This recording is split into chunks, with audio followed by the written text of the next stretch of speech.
The next writer is Rudyard Kipling. He was born in 1865 and died in 1936. He was a journalist, a short story writer, a poet, and a novelist. Somehow मैंने इसको journalist और novelist लिख दिया है, इसको ठीक कर लीजिएगा. He was born in India and he spent most of his life in Bombay, and he was an imperialist. And outcome of imperialism और खुद भी जो है वो स्ट्रांगली बिलीव करता था वो इम्पीरियलिज्म में, बिल्कुल like all the other imperialists. He also believed imperialism to be as extraordinary and as reverend as religion, and it shouldn't be question at all. There was no question of arguing about its credibility or anything like that.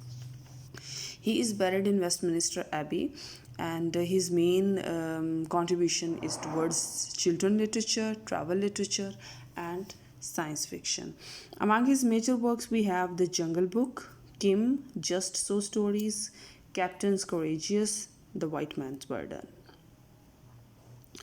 He was basically an innovator of short story writing. Before that हमें जो short story का genre है वो कोई as such नज़र नहीं आता. आप ये कह लो कि रूडियार्ड किपलिंग जो है इसके साथ ही जो है वो शॉर्ट स्टोरी राइटिंग का जो genre है, एक न्यू genre है, वो इमर्ज हुआ और काफ़ी अप्रिशिएट किया गया.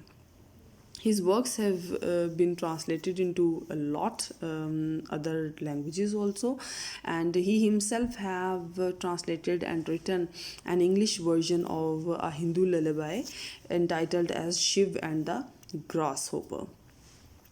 Among his other poems we have Truce of the Bear, whose main focus is upon Russia, then Rovers, the Ballet of the Red Earl and America, Our Lady of the Snows, A Servant When He Reigneth. If we talk about The Jungle Book, his most famous work and his most famous novel that has been adapted like 100 times, और वो जो एक पूरा concept है, एक पूरा आप ये कहो कि एक मिथ डेवलप हो चुकी है मोगली के कैरेक्टर की, वो हमें जंगल बुक से मिलता है. इसमें जो है वो हमें मोगली की जो स्टोरी है वो मिलती है. All of us are quite well familiar with the Jungle Book and the character of Mowgli. The word Mowgli, the name Mowgli basically means little frog. And it is said कि ये जो story इसने लिखी थी the jungle book की, it was basically influenced by a true incident कि जिसमें जो है वो 2 boys were stolen by a she wolf, and she took care of those boys for 7 years. तब 7 साल तक वो जो 2 छोटे बच्चे थे वो उस शी वुल्फ के साथ रहे, and she taught them the animal ways of life, और उससे उन्होंने जो कुछ सीखा जिस तरह से. So is the case with the Mowgli also, if you can recall it, कि मोगली का जो कैरेक्टर था उसमें भी यही था कि किस तरह से वो जंगल में पहुंच जाता है, एंड देन वो वहीं पर जो है उसका ब्रॉटअप होता है और वो सारा का सारा जो एनिमल वेज ऑफ लाइफ है उनको लर्न कर लेता है. Then we have Joseph Conrad. His full name is written over here, and I wouldn't even try to read it because I don't think I can pronounce the last word. So you can basically remember it just like that.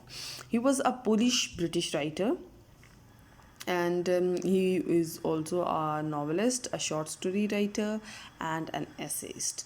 Again, I have written novelish. इसको देख लीजिएगा. I don't know what has made my mind so preoccupied with this word novelish.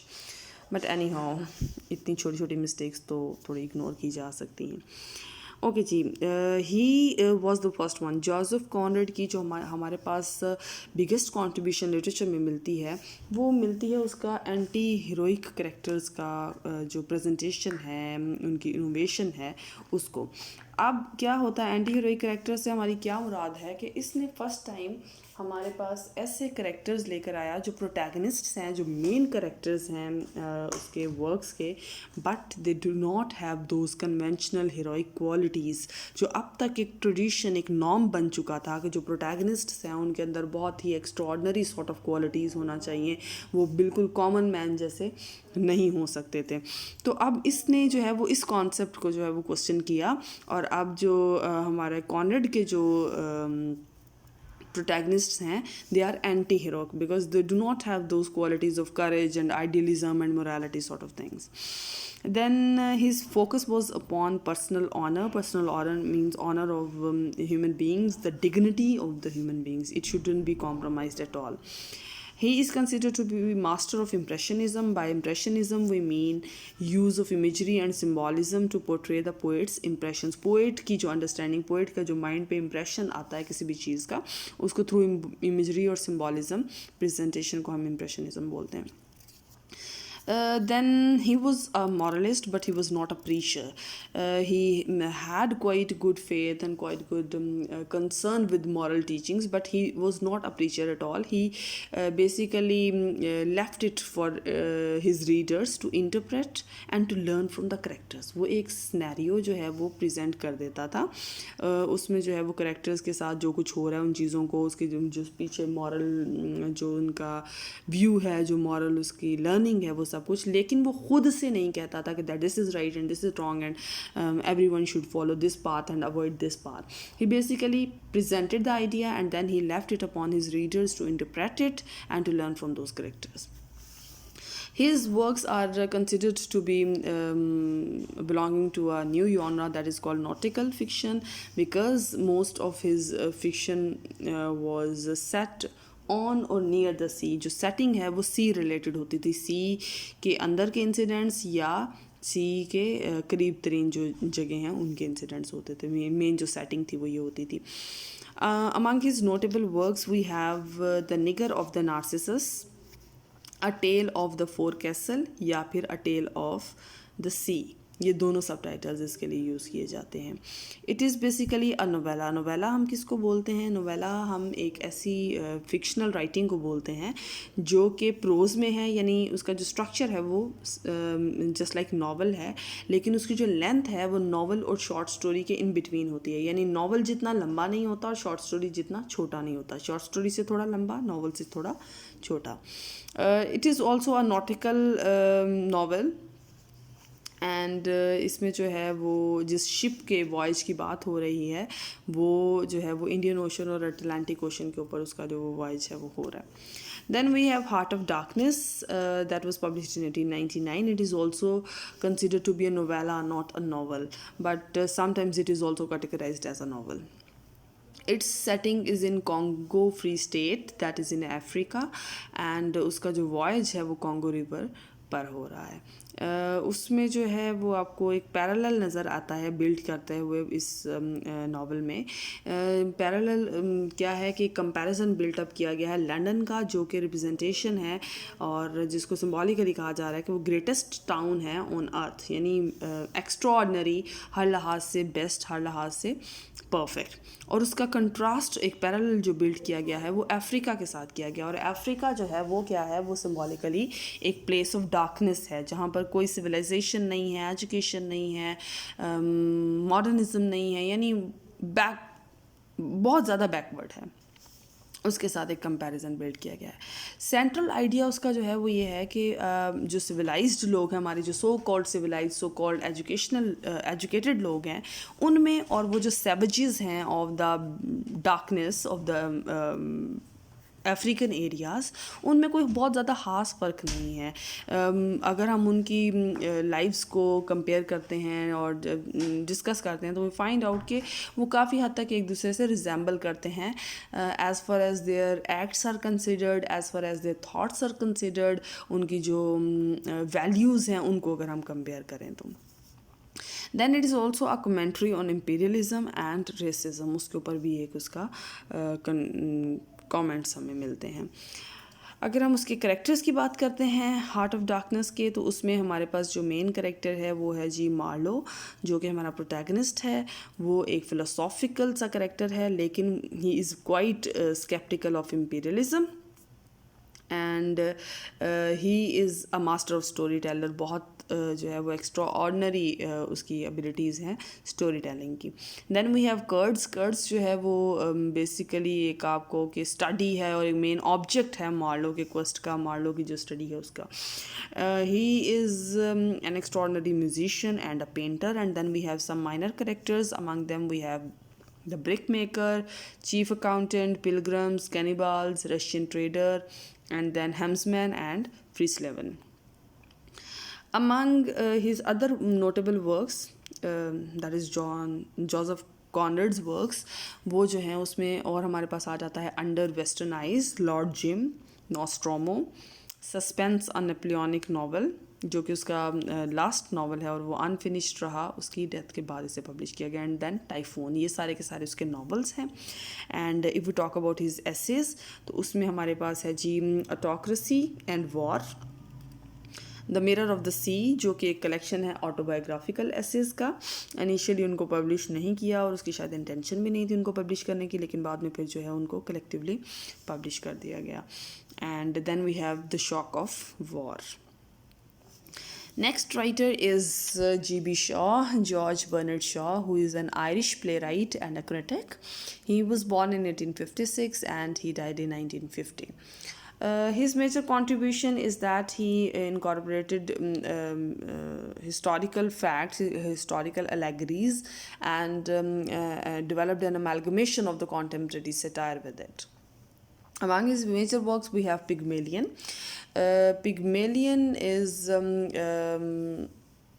A very extraordinary work, एक basically play है जो कि romantic comedy है और उसके थ्रू जो है वो सोशल क्रिटिसिज्म हमारे सामने प्रेजेंट किया गया है। पिग्मेलियन जो टाइटल है वो उसको ग्रीक मिथोलॉजिकल फिगर पिग्मेलियन के नाम पे रखा गया है। पिग्मेलियन जो है वो अगर ग्रीक मिथोलॉजी में हम देखें तो एक स्कल्पचरर था who fail in love with one of his sculptures, और बाद में वो स्कल्पचर जो है वो खुद जो है वो ज़िंदा हो जाता है वो स्कल्पचर, और उसकी वो सारी जो मिथ है उसके ऊपर बेस्ड है।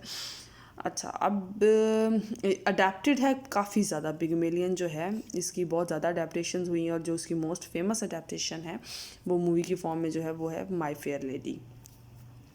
कैरेक्टर्स की अगर हम बात करें तो उसमें हमारे पास हैं प्रोफेसर हेनरी हिगन्स, जो कि फ़ोनेटिक्स का एक प्रोफेसर है, और अगर हम प्ले की बात करते हैं पिग्मेलियन का जो टाइटल है वो इसके लिए आ जाता है क्योंकि एलिज़ा डूलिटल जो है एलिज़ा डूलिटल उसको वो उसका काइंड ऑफ आपका कोई टीचर है वो उसको फ़ोनेटिक्स जो है वो टीच करता है, उसको लैंग्वेज लर्न करता है।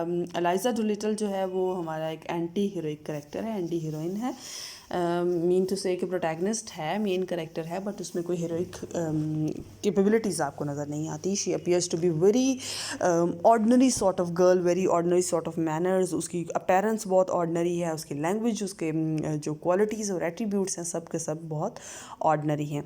Even when he is sent and for teaching, और उसकी लैंग्वेज को, उसके गेटअप को, उसकी हर चीज़ को जो है वो चेंज किया जाता है, उसको बड़ा एजुकेट किया जाता है, उसको बहुत सारी चीज़ें सिखाई जाती हैं, उसके बाद भी she does not turn out to be something extraordinary. Okay, then we have colonel Pickering, जो कि वो भी आप कह लो कि सॉर्ट ऑफ एक प्रोफेसर या फ़ोनेटिक्स के साथ ही उसका भी एक कनेक्शन है, और वो एक कॉलीग भी है, लेकिन एक राइवल के तौर पे प्रेजेंट होता है हेनरी हिगन्स का। देन एल्फ्रेड डूलिटल एलाइजा का फादर है, और मिसेस हिगन्स हैं जो कि प्रोफेसर हिगन की मदर हैं।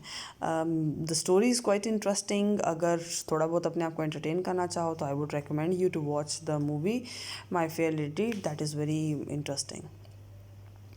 Among his other works we have arm and the man. ये जो है वो एक वर्क जो है, इसका मेन जो आइडिया, जो मेन फोकस है वो लव एंड वॉर पर है, और इसका जो टाइटल है वो वर्जिल की एनियड की ओपनिंग लाइन से लिया गया है, जो कि ओपन होती है with of arms and the man I sing. यहाँ से आर्म एंड द मैन का जो फ्रेज है वो पिकअप किया गया है। Then we have the devil's disciple which is a melodrama. The next one is The Doctor's Dilemma. The Doctor's Dilemma is basically a problem play, और उसका जो फोकस है वो मॉरल डायलेमास पर है, जो कि लिमिटेड मेडिकल रिसोर्सेज की वजह से क्रिएट होते हैं, यानी कि जो मेडिकल प्रोफेशनल्स हैं उनका डायलेमा है कि किस तरह they face a conflict between whether or not to choose the private medicine as a business or to continue their job as their vocation, यानी प्राइवेट प्रैक्टिस की तरफ उनको आना चाहिए या नहीं आना चाहिए, आना चाहिए तो उसकी क्या लिमिटेशंस और क्या उसकी जो प्रैक्टिसिंग है वो होनी चाहिए, उसके ऊपर बात है। Then we have major Barbara, जो कि एक 3 एक्ट प्ले और not something very extraordinary, do not need to go very deep into it. Okay जी, दैट्स इट।